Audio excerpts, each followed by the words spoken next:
tvacapulco.com presenta Libre Opinión, foro de expresión sin ataduras, con la visión siempre veraz del ciudadano.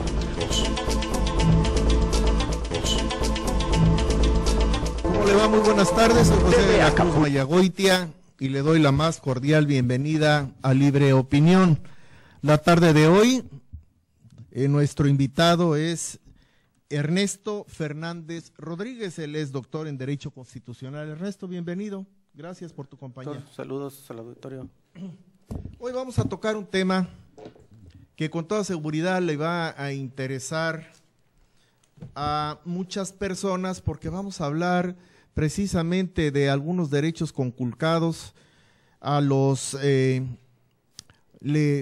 las personas que se encuentran ya pensionados o jubilados y que reciben pensiones del Instituto Mexicano del Seguro Social o del Instituto de Servicios y Seguridad Social de los Trabajadores del Estado, el IMSS o el ISSSTE, respectivamente.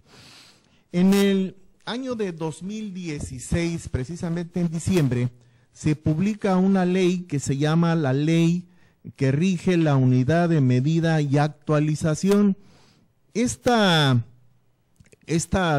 medida, esta ley vino y surgió con esto que se denomina UMA para suplantar, para colocarse en lugar de los salarios mínimos que se utilizaban para los efectos de pagos de multas y recargos en las instituciones de gobierno. Esta reforma fue una reforma constitucional que básicamente toca el inciso A, base 2 del artículo 41 y el párrafo primero, fracción sexta del artículo 123. Faculta al INEGI para que sea quien le dé el valor a la UMA, que obviamente es inferior al salario mínimo. Esto hace que los trabajadores, algunos que ya venían cobrando un número determinado de salarios mínimos, porque hay que, y dicho sea de paso, que tanto la ley del ISSSTE como la ley del Seguro Social no han sido modificadas, y en ambas se expresan las pensiones en salarios mínimos, no en UMAS. Por lo tanto, quienes ya venían gozando de una pensión después de hacer toda la tramitología y de haber cumplido con todos los requisitos, esas pensiones estaban tasadas en número de salarios mínimos de forma arbitraria. Y digo arbitraria porque hay un principio general de derecho que dice que ninguna ley puede ser aplicada retroactivamente en perjuicio de nadie. Y en este caso, la diferencia del salario mínimo, del número de salarios mínimos que cobran o que cobraban en su momento los pensionados, al actualizarse y al ponerse la unidad de medida y actualización, la llamada UMA, como el valor sustituto al salario mínimo, mal hecho, arbitrariamente, porque no ese es el espíritu de la ley ni de la modificación constitucional, pues conculcan los derechos, porque en lugar de ganar 24,000 pesos, que sería el monto equivalente a 10 salarios mínimos, vienen recibiendo 2,000 y pico de pesos menos por mes. Y estamos hablando del 2016, ya estamos en 2018, ya tenemos 2 años de retroactivo que se puede solicitar una vez que se promueva lo que nos va a orientar ahora el abogado que tenemos aquí presente y que nos va a decir, en primer lugar, si es cierto esta apreciación que yo acabo de aseverar, y en segundo lugar, cuáles son los mecanismos para poder revertir esta injusticia hacia todos los jubilados y a todos los pensionados del ISSSTE y del IMSS, para que sean los números de salarios mínimos los que permanezcan vigentes como unidad de medida para el establecimiento correcto de los salarios que se estipulen en lo ya convenido, y no la unidad de medida actualizada. Por favor, Ernesto, danos una orientación general en base a lo que acabo de decir. Y perdón, me faltó mencionar dos cosas. La primera es de que ya se han promovido juicios y que ha habido sentencias a favor. O sea que no estamos inventando el hilo negro. Seguramente pronto será cuestión de investigar cuántas sentencias existen para que ya se configure una jurisprudencia y podamos entonces todos ser beneficiados de manera más sencilla a través de un procedimiento ante autoridad jurisdiccional federal de este beneficio que ahora nos es conculcado de forma arbitraria por las autoridades del ISSSTE y del IMSS. Perdón. Sí, así es, doctor, como lo menciona, en diciembre del año 2016 se expidió la ley de Luma, que se llama la Ley para determinar el valor de la unidad de medida y actualización. En esta ley lo que se trató de implementar, el objeto de esta ley era desindexar el salario mínimo de todas las leyes, porque hay muchas leyes, tanto federales como locales, que establecían el salario mínimo no como unidad de medida, pero sí como un parámetro para fijar las sanciones o multas que se les aplicaban, ya sea administrativa o jurisdiccionalmente, a los particulares. Entonces, ese fue el verdadero objetivo de la UMA. ¿Y esto por qué? Porque el salario mínimo, hay un procedimiento en el Ejecutivo Federal, desde hace algunos años para acá, para aumentarlo, para irlo paulatinamente aumentándolo, y esto iba a propiciar que las multas y sanciones se incrementaran de manera desproporcional a la infracción que cometieran los particulares. Ese fue el objetivo real de esta medida, de la creación de esta ley.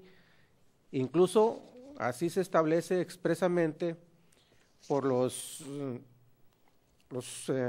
grupos, los coordinadores de grupos parlamentarios que crearon esta ley. Expresamente dijeron lo que estoy mencionando, sí, que era para ese motivo. Lo que sucede es que todas las leyes son objeto de interpretación y de aplicación, más que nada por las autoridades administrativas. ¿Y qué es lo que pasa? Las autoridades administrativas no son especialistas en interpretar leyes. La especialidad para interpretar leyes y resolver conflictos es de los tribunales, del poder con facultad jurisdiccional, sí, en este caso el Poder Judicial de la Federación y los poderes judiciales locales, o sea, de las entidades federativas.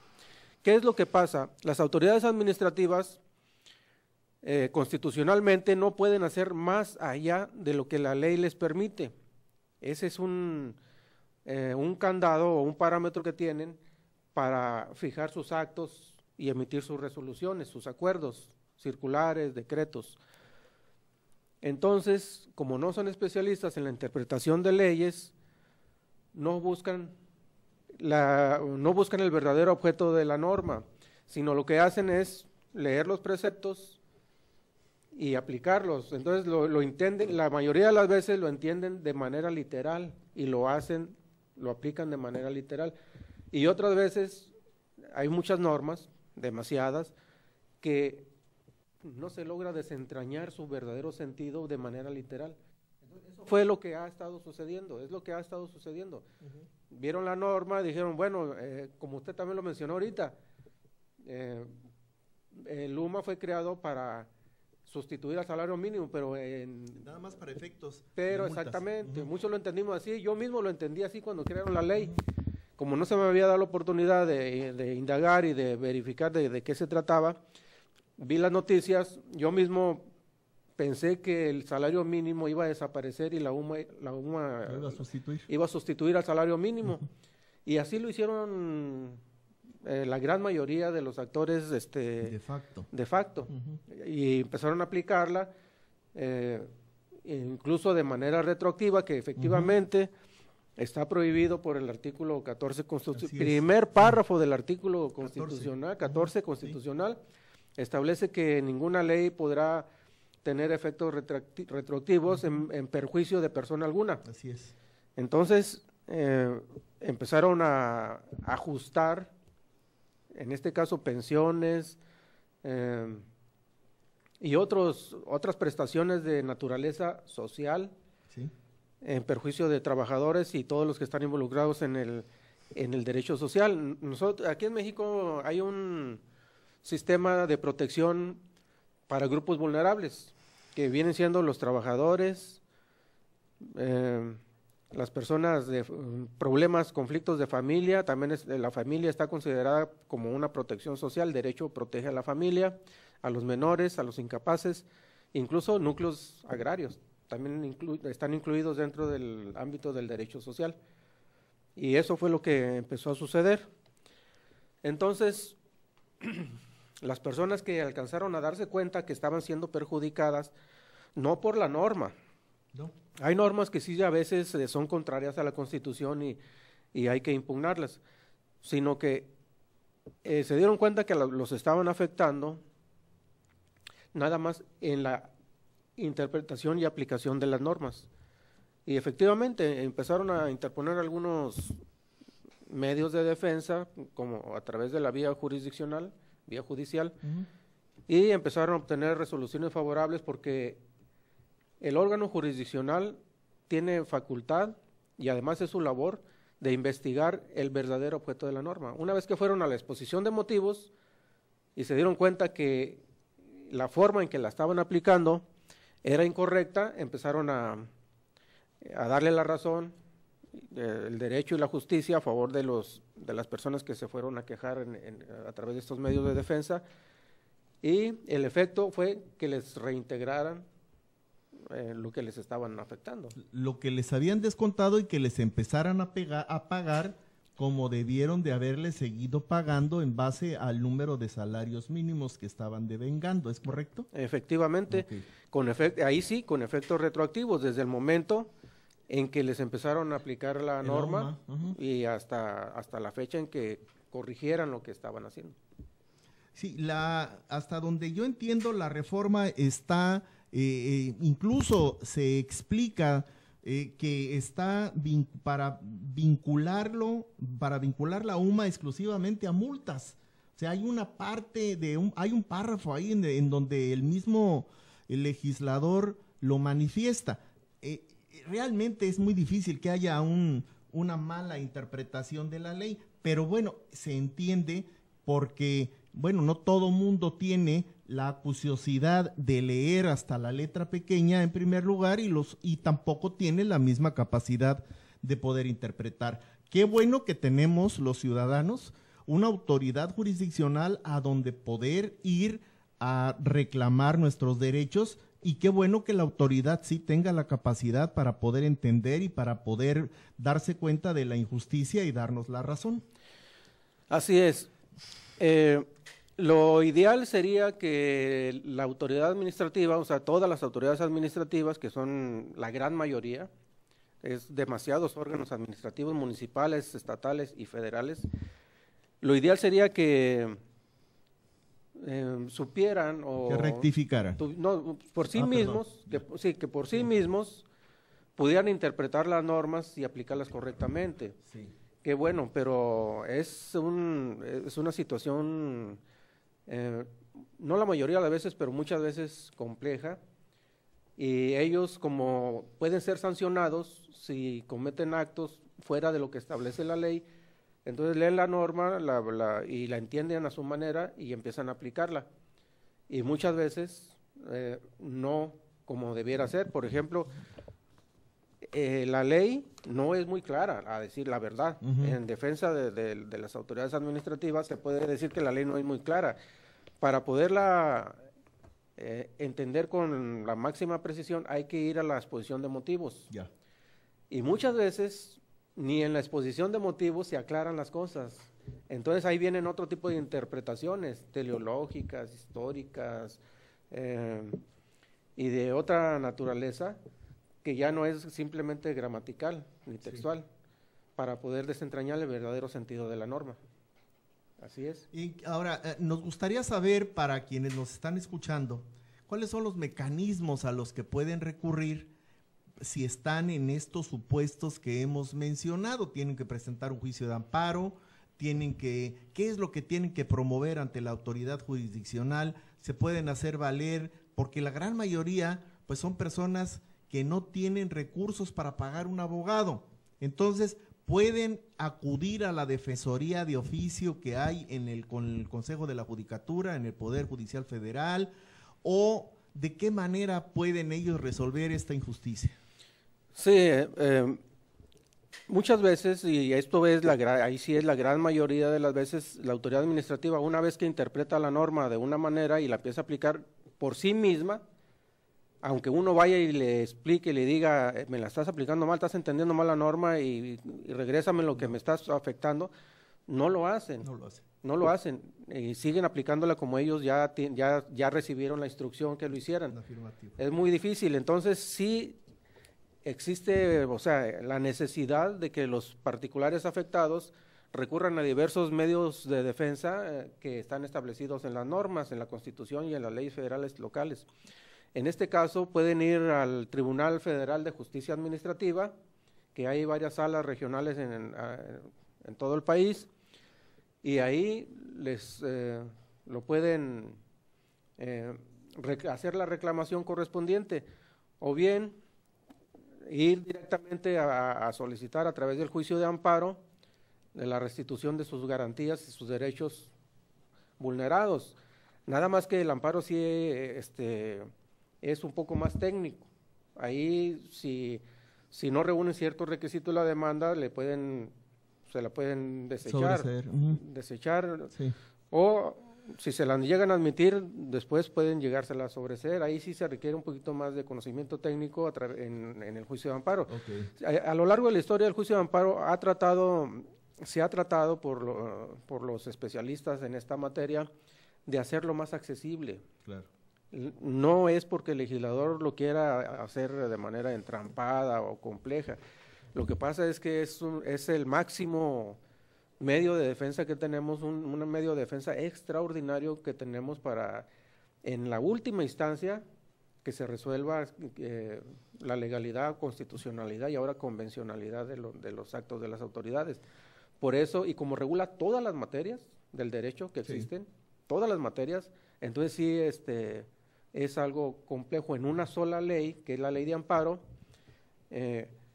establecer todos los mecanismos para que en cualquier materia el particular pueda ir a hacer valer sus derechos. Esa es un poco la complejidad. Yo quisiera entender, de acuerdo a lo que usted nos está diciendo, que la forma natural, por llamarlo de algún modo, sería acudir al Tribunal Federal de Justicia Administrativa en primera instancia. Sí. Y después, en caso de que tenga uno sentencia condenatoria, entonces poder recurrir al juicio de amparo para poder subsanar el problema aquí, o aquí invariablemente nos darán la razón. Efectivamente, en el Tribunal Federal de Justicia Administrativa se presenta la demanda, se substancia el procedimiento, y si llegan a obtener una sentencia adversa, hay que promover un juicio de amparo directo. Sí, directo. Directo. Antes de, un amparo directo, porque el amparo tiene dos vertientes, amparo indirecto y amparo directo. Así es. Y ahí dirán, lo que se resuelva ahí será la última palabra en materia de legalidad. Y si le asiste la razón al que se está quejando, al particular, pues los tribunales colegiados le darán la razón y revocarán la sentencia del Tribunal Federal de Justicia Administrativa y le dirán qué hacer. El asunto puede llegar hasta la Suprema Corte de Justicia de la Nación, pero solo en el supuesto de que la norma se estuviera impugnando de inconstitucional, claro. Que creo, no he analizado detalladamente la norma si es inconstitucional o no, porque no es el tema. El tema aquí es de un problema de interpretación y aplicación, nada más. Así es. Nada más la están aplicando indebidamente la norma. No hay quejas de que sea inconstitucional todavía, que sepamos. No. Pero a mí sí me parece de notable mención el hecho de que ya haya habido sentencias favorables para quienes hayan promovido juicios en relación al tema, exactamente en el encuadre que nosotros estamos exponiendo. Esto me lleva a suponer que no es nada más, que no han sido nada más los dos casos que yo conozco. Seguramente debe de haber más. Y si hay más, ¿hay alguna forma de poder investigarlo en la página de la Corte a través del internet o algún lugar donde solicitarlo?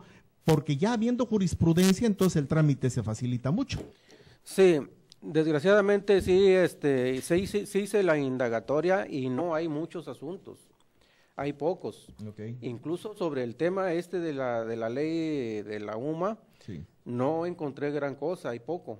Uh-huh. Encontré precedentes de otras materias, como en la materia familiar, amparo directo 584/2018, en un sistema de registro que tenemos nosotros interno en el Poder Judicial de la Federación. Sí. Encontré por ahí uno, pero en materia familiar, por eso al principio comenté que esta norma deja a salvo el salario mínimo para que siga vigente, siga funcionando en lo que es la materia de derecho social, que es derecho del trabajo, derecho familiar y derecho agrario.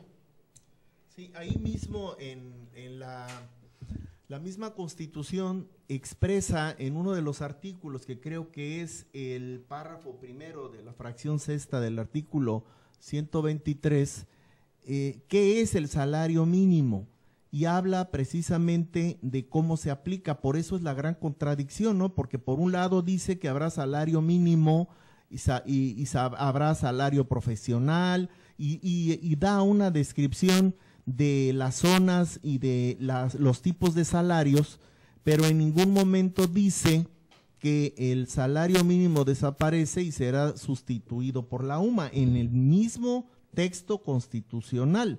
De ahí es de que haya una controversia entre ambos artículos en el mismo texto constitucional. En realidad no hay una contradicción. Okay. El artículo 123 constitucional en la fracción 6 es muy claro en la parte donde, en una parte textual que dice, vamos a ver, Párrafo primero. El párrafo primero exactamente dice, lo leo así rapidito para que veamos favor. lo que dice y ya vemos dónde está el punto. Dice, los salarios mínimos que deberán disfrutar los trabajadores serán generales o profesionales.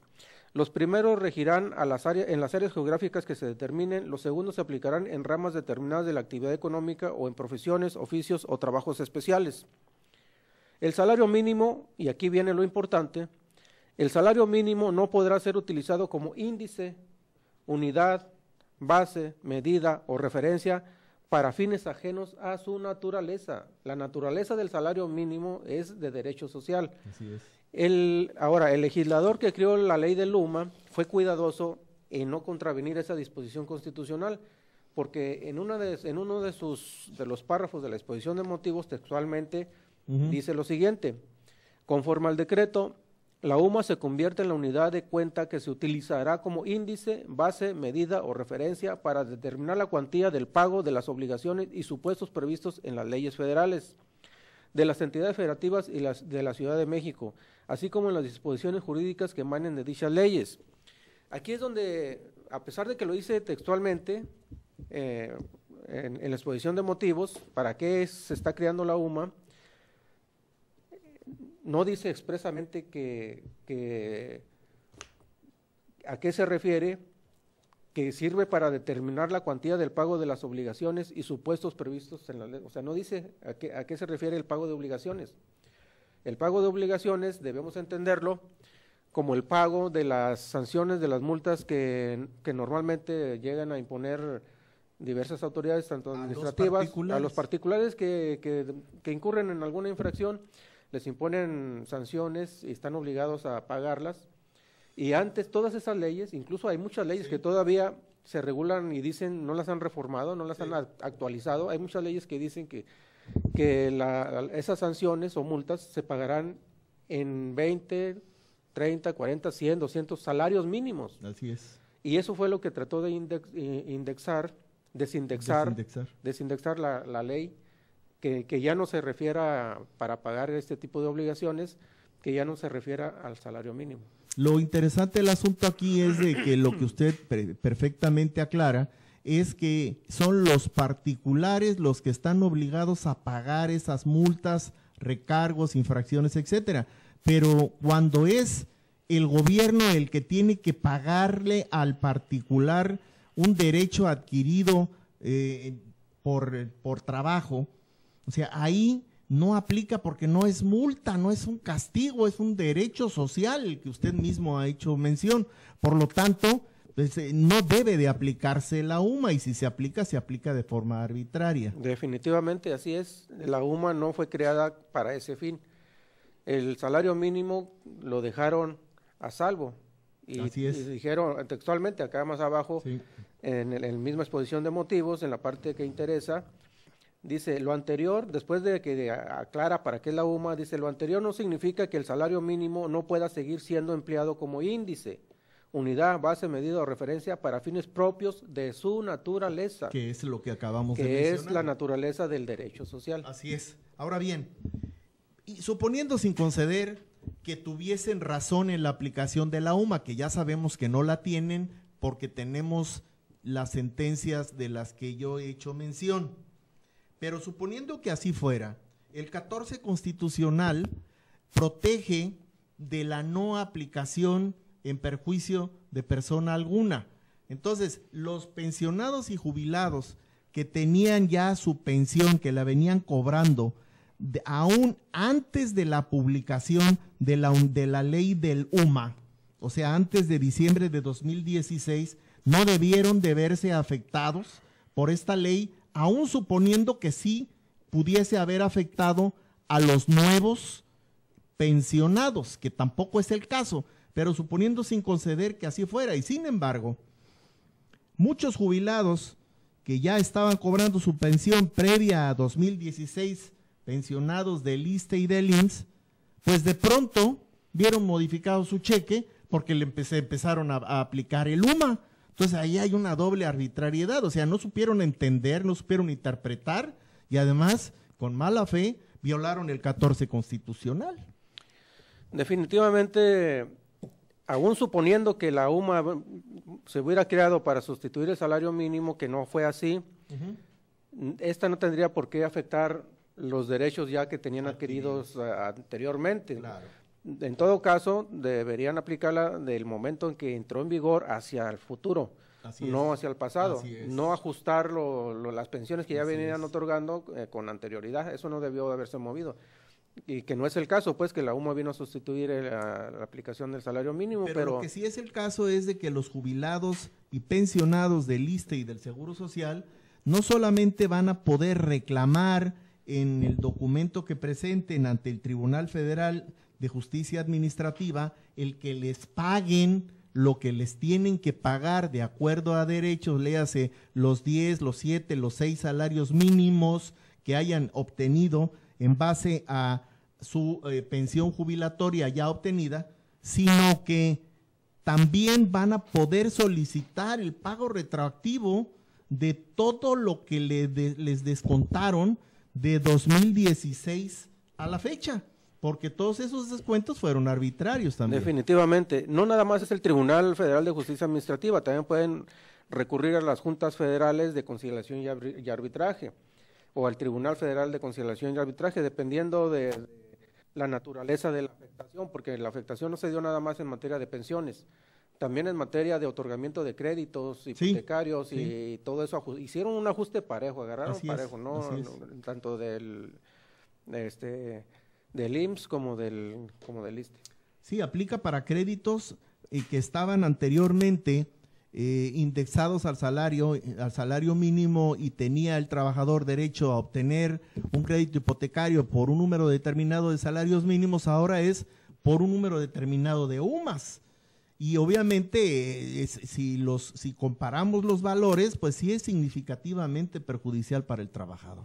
Así es, definitivamente sí se les estuvo perjudicando, se les sigue perjudicando y tendrán que promover algún medio jurisdiccional de defensa para recuperar esta afectación. Aquí hay algo que me salta a la vista y que fue algo que hablamos en el programa pasado, ¿no? Que en México tenemos una alta corrupción, pero también tenemos la corrupción va ligada a la ausencia de la aplicación de la ley, que es la impunidad, ¿ya? La impunidad. Entonces, aquí las autoridades, los departamentos jurídicos del ISSSTE y del IMSS y anexas, todos los que puedan caber dentro del supuesto, pues interpretan y perjudican socialmente a los más afectados, en este caso los trabajadores que tienen pensiones, que ya están muchos de ellos tienen problemas, haber tenido accidente de trabajo, tienen pensión, tienen incapacidad total y permanente, tienen distintos tipos de pensiones y los afectan porque se saben impunes, porque no hay ninguna sanción en contra de ellos. Aquí va mi pregunta. En un momento dado, los jubilados y los pensionados organizados ya en agrupaciones que ya existen, la primera pregunta sería, ¿pueden hacer una solicitud de un amparo colectivo? Esa sería la primera. La segunda, ¿pueden solicitar, dar vista a la Procuraduría General de la República, Ministerio Público, a quien corresponda bajo el nuevo sistema penal acusatorio, para que se busque quién es el responsable de haberle causado este daño y este perjuicio a todos ellos y se le finque responsabilidad penal? Esa sería mi segunda pregunta. Bueno, sí, definitivamente las demandas se pueden presentar de manera individual o colectiva, indistintamente, no hay ningún problema, no hay ningún impedimento en la ley que los obligue a litigar de manera individual y tampoco de manera colectiva. Cada quien puede decidir si va… Pero anteriormente existía el impedimento de que fuera colectivo, nada más se podía hacer de forma individual. ¿Nunca ha habido? No, nunca ha existido ¿El amparo colectivo? La obligación. Más bien lo que se hizo fue crear una figura que se llama demandas colectivas. Demandas colectivas, eso es lo nuevo entonces. Sí, pero siempre ha habido la posibilidad de que puedan promover de manera individual entonces en las demandas colectivas, y esto me parece muy interesante tocarlo, porque hablamos hace un momento de que la gran mayoría de la gente, de estas personas, pues no tienen otro sustento más que su cheque de pensión.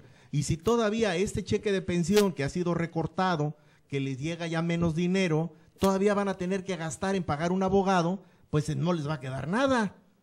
Así que el pensar en una demanda colectiva, pues ya también se puede pensar en una cooperación, en una participación, en un costo del abogado repartido entre todos los que participen en la misma demanda y de esa manera hacerlo más accesible. Sí, pero hay instituciones del propio Estado que pueden apoyar a estas personas de manera gratuita. Por ejemplo, la Defensoría Pública Federal. Okay. La Defensoría Pública Federal es una institución creada específicamente para defender, apoyar a las personas que se encuentran en situaciones como la que estamos platicando, sí, y apoyarlos, llevarles el juicio, la demanda y todo de manera gratuita. Okay. De manera gratuita. ¿Y esto, dónde se puede encontrar a la Defensoría Pública Federal? Todas las Defensorías Públicas Federales están adscritas a los órganos jurisdiccionales del Poder Judicial de la Federación. Correcto. Hay delegaciones en cada entidad federativa, hay delegaciones de Defensoría Pública y de Asesoría Jurídica. ¿Dónde se encuentran? En Acapulco están en la área de los edificios del Poder Judicial de la Federación. Lo que se llama la Ciudad Judicial. La Ciudad Judicial, okay, en la zona Diamante. Correcto. Ahí está la Defensoría Pública Federal. Ahí adentro, aquí en Acapulco. Y ahí pueden acudir para realizar la demanda colectiva o la demanda individual. Sí. Okay. Sí. Y la Defensoría Pública Federal tiene acceso a la información de los casos que ya han recibido sentencia absolutoria, o mejor dicho, condenatoria para el instituto, para los institutos, tanto el IMSS como el ISSSTE, para que regulen el pago de acuerdo al número de salarios mínimos y de esa manera utilizarlos como apoyo al presentar la demanda? Ahí tienen acceso a todo el derecho, Ok. tanto interno como internacional. Perfecto. Ellos son muy profesionales, tienen acceso a todo, a los precedentes. En el Poder Judicial de la Federación, lo que hay mucha transparencia. Incluso cualquier ciudadano puede meterse ahí a las páginas de la Suprema Corte y del Consejo de la Judicatura Federal y revisar precedentes. Ok. O hacer una solicitud al Consejo de la Judicatura Federal para que le informe cuáles son los asuntos de este tema que ya se han resuelto. Ok. O sea, todo se puede hacer de manera gratuita, tal vez un poco laborioso por los trámites, pero finalmente no van a erogar una gran cantidad. Ahora bien, esta información que requieren las personas para presentar su demanda, para ayudarles a tener una demanda con una posibilidad de éxito mayor, que sería toda la jurisprudencia o los casos previos, etcétera, ¿se puede obtener también la información en las casas de la cultura jurídica del Poder Judicial de la Federación? Muy difícilmente van a encontrar ahí los antecedentes, que puede ser que, como hay personas especializadas en lo jurídico, ahí también puede ser que pudieran encontrar, pero lo más idóneo es en las defensorías públicas federales. Eso es lo idóneo, Es lo para más no idóneo. perder el tiempo. Bien, entonces es en la ciudad judicial que está en Diamante, en la zona Diamante, Sí, donde se puede Granjas del Marqués. sí, donde se puede visitar la Defensoría Pública Federal, y ahí hay un número determinado de abogados que pueden representarlo, representar al particular en el reclamo de los derechos que solicita, y esta ayuda, esta participación, este ejercicio profesional del abogado es totalmente sin costo. Totalmente gratuito. Ok, Así es. muy bien. Pues creo que hemos hablado del asunto por todos lados, ya le dimos la vuelta y lo vimos por arriba y por abajo. No sé si se me escape algo. Nos faltó un punto Por que favor. me preguntó si Sí. se puede presentar Sí, claro. una denuncia ante la Procuraduría General de la República. De que se puede presentar, de que proceda, ahí está difícil. la complicación. ¿Por qué? Porque como lo dije al principio, las normas, la autoridad administrativa está en el filo, se puede decir en el filo de la navaja. Ellos leen la norma, la interpretan como ellos creen que es, la aplican y distribuyen a nivel nacional una circular que dicen hay que hacer esto para ponernos de acuerdo con la norma que acaba de entrar en vigor, y todo el mundo lo empieza a hacer. Entonces muchas veces, algunas veces no niego, me he dado cuenta que sí lo hacen de mala fe, otras veces no tanto de mala fe, sino que se debe a que como deben hacer lo que la ley los obliga a hacer y no ir más allá de lo que la ley les permite, entonces para no incurrir en responsabilidad interpretan la norma, la empiezan a aplicar, y muchas veces como no son especialistas en interpretación de las normas, esa es una función jurisdiccional, cometen este tipo de irregularidades que parecen como si fueran arbitrariedades. Podríamos entonces llegar a la conclusión de que los departamentos jurídicos, tanto de una dependencia IMSS como la otra, el ISSSTE, pues no tienen la suficiente preparación y mucho menos la suficiente capacidad como para desempeñarse de forma idónea. No, de que la tienen, algunos no la tendrán, pero muchos por eso están ahí en las unidades jurídicas como asesores de la autoridad para interpretar y aplicar las normas. Pero en los hechos vemos que no lo hacen. Pues sí, los operadores jurídicos no todos son idóneos, hay muchas fallas como en todas las profesiones, hay buenos y hay regulares. Pero en este caso no estamos hablando de uno, estamos hablando de un grupo y estamos hablando de instituciones de carácter nacional. O sea, el IMSS no se puede dar el lujo de tener un equipo de abogados que sean incapaces y que aparte cobren un sueldo por no hacer las cosas bien. Y el ISSSTE tampoco puede darse ese lujo. Porque entonces, ¿de qué sirve que tengamos o que tenga el instituto un departamento jurídico si no va a hacer su trabajo?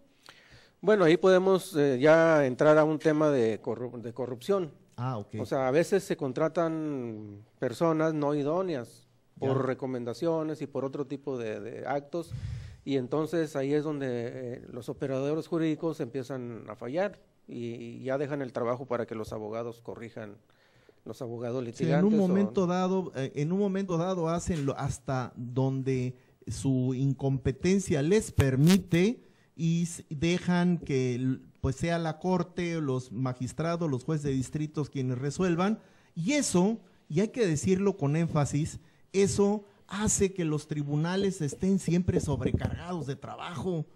Vaya, no hay manera de ver la salida, ¿no? Todos los días son cerros y cerros de expedientes y cerros de asuntos que hay que atender, y no es otra cosa más que eso, la corrupción y la incapacidad de quienes son contratados para desempeñarse. Sí, definitivamente nuestro sistema de justicia, no quiero decir que está colapsado, pero sí está en un estado de coma. Por eso mismo, por conflictos que no debieran ocurrir, ocurren, y muchas veces, como es el caso, de manera masiva. Sí. Entonces ahí sí los tribunales se saturan y los trabajadores que se dedican a esto de la administración de justicia, pues a veces se les exige más allá de las capacidades humanas para estar atendiendo toda esa carga de trabajo, que como bien lo dice, sería innecesario. Hay muchos conflictos que son innecesarios y surgen y hay que resolverlos. Pues esa es la realidad de nuestro México, ¿verdad? De nuestro México de corrupción y de impunidad. ¿Algo más que quiera agregar, doctor, antes de despedir el programa? Porque creo que quedarnos otra hora más hablando sobre el tema sería redundar sobre lo que ya hemos, creo que, dicho con toda pulcritud y claridad. Sí, pues no, nada más, gracias por la invitación, doctor, y al público en general, un saludo, y estoy en la mejor disposición para seguir comentando. Por supuesto. Cuando pues, me inviten. Vaya, usted sabe perfectamente bien que esta es una posición de difusión en donde nos ha apoyado usted mucho. Agradecemos que nos acompañe, que nos ilustre, que nos dé luz sobre todo en la aclaración de asuntos de tipo legal. Y bueno, pues yo le agradezco a Ernesto Fernández Rodríguez, quien es doctor en Derecho Constitucional, su presencia la tarde de hoy en este delicado tema de carácter económico y sobre todo que llega muy sensiblemente a las clases más necesitadas de nuestro México. Pero yo quiero también agradecerle a usted que nos haya acompañado esta tarde. Lo invito a que lo haga una vez más próximo martes, 18 horas 6 de la tarde, en un programa más de Libre Opinión. Hasta entonces, que tenga usted una estupenda semana. tvacapulco.com presentó Libre Opinión, foro de expresión sin ataduras, con la visión siempre veraz del ciudadano.